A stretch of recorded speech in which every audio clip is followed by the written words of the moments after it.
Democratic Alliance has launched what it calls the Economic Inclusion for All bill. What it says is meant to repeal BEE from government procurement and give preference to companies that make valuable contributions to society. Now, the DA's GNU partner, that's the ANC, is reportedly preparing to discuss with the Democratic Alliance how black economic empowerment in its current form can be revised. Well, to spell out exactly what is to come, let's speak to the DA's head of policy, Mat Cuthbert, who joins us now. Matt, thank you so much for the time. Really appreciate it. Hope you're well this morning. Good morning, Arabile. It's great to be with you, and good morning to your viewers. Awesome stuff. Let's start right here. What does transformation mean to the Democratic Alliance, and do you believe in it at all?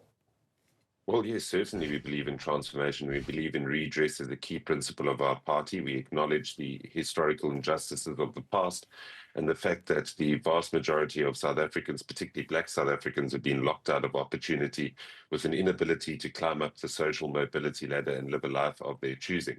If we look at the unemployment numbers in particular and the poverty numbers of South Africans, 12 million in unemployment, 44 million South Africans trapped in poverty.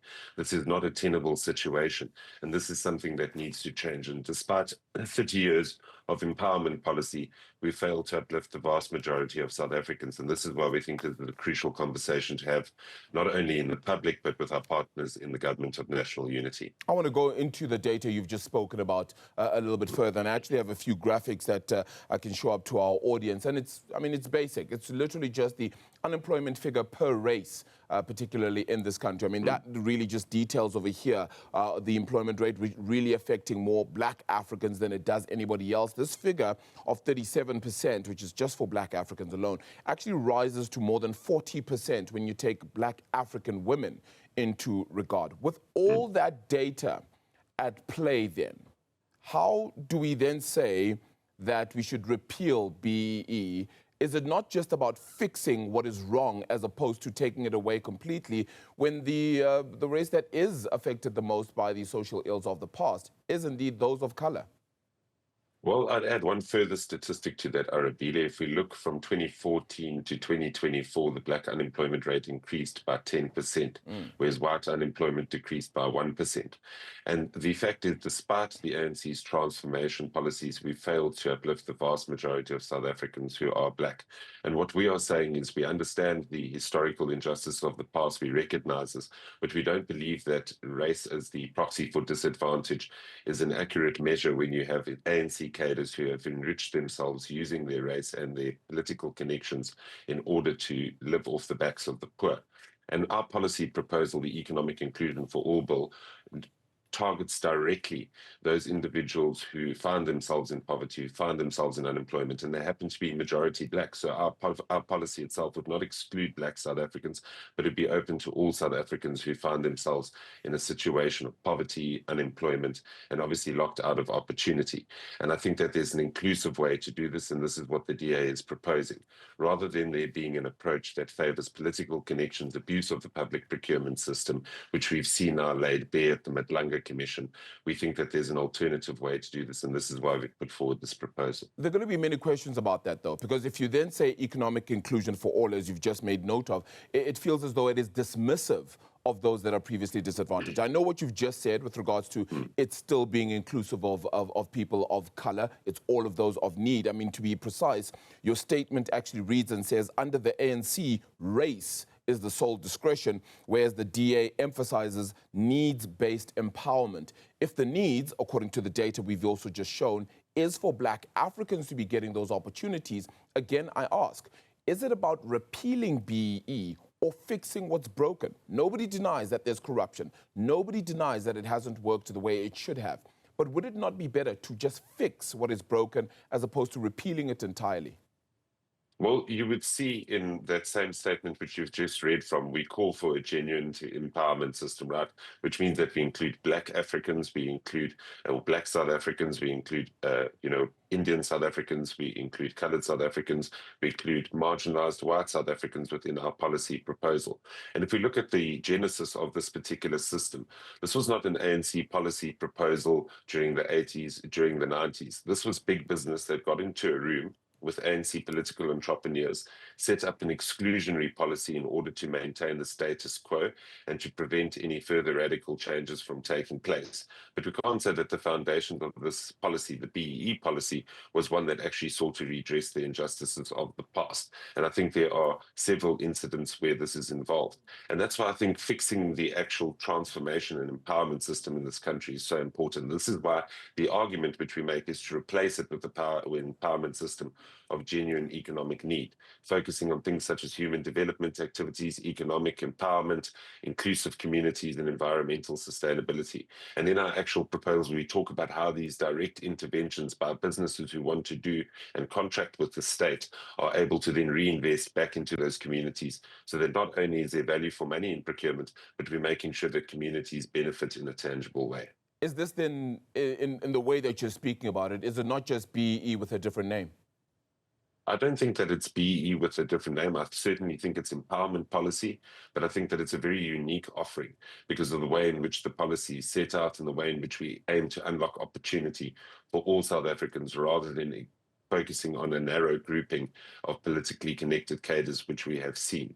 And I think fundamentally that is what differs between the ANC and the DA, is that we are focused on genuine empowerment that uplifts people, allows them to climb up the opportunity ladder, whereas the ANC system locks in opportunity for a connected elite. And I think that's what the fundamental difference is, Arabile. Do you think, Matt, that triple BEE would have worked far more efficiently had it not been for corruption?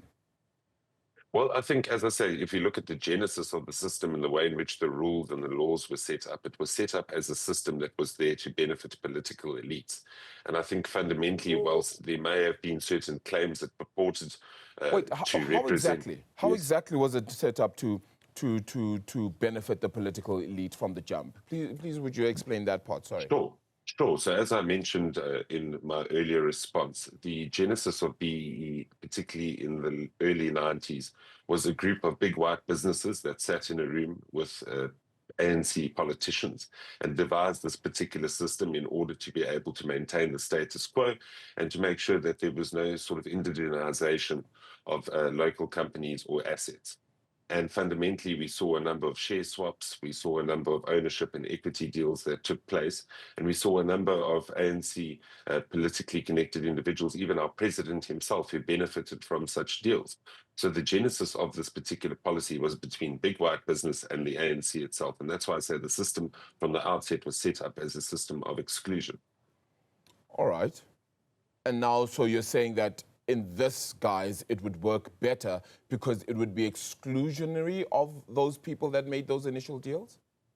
Well, I think our policy would be inclusionary because it focuses on making sure that businesses who want to contract with the state actually give back to communities. That's why we talk about the economic inclusion component within our alternative scorecard. So we have Section 217 of the Constitution, which speaks to public procurement and the fact that it should be cost competitive, equitable, and fair. And that is the 80% within our scorecard. We then have 20% which focuses on economic inclusion. And some of the key activities that are included in economic inclusion are job creation, skills development, investment in infrastructure in communities, feeding schemes, early childhood development. And these are direct initiatives that can be measured by companies who want to do business with the state. And if they contribute towards these activities, they will then get preferential points in doing business with the state, as opposed to the status quo and how the current Public Procurement Act, in fact, works. Yeah, I'm worried that perhaps this, in many ways, throws the baby out with the bathwater, though, Matt, because if, according to the data that we're just showing again on screen, and I've probably said this already, but mostly people of color, primarily black, are the ones that are mostly affected.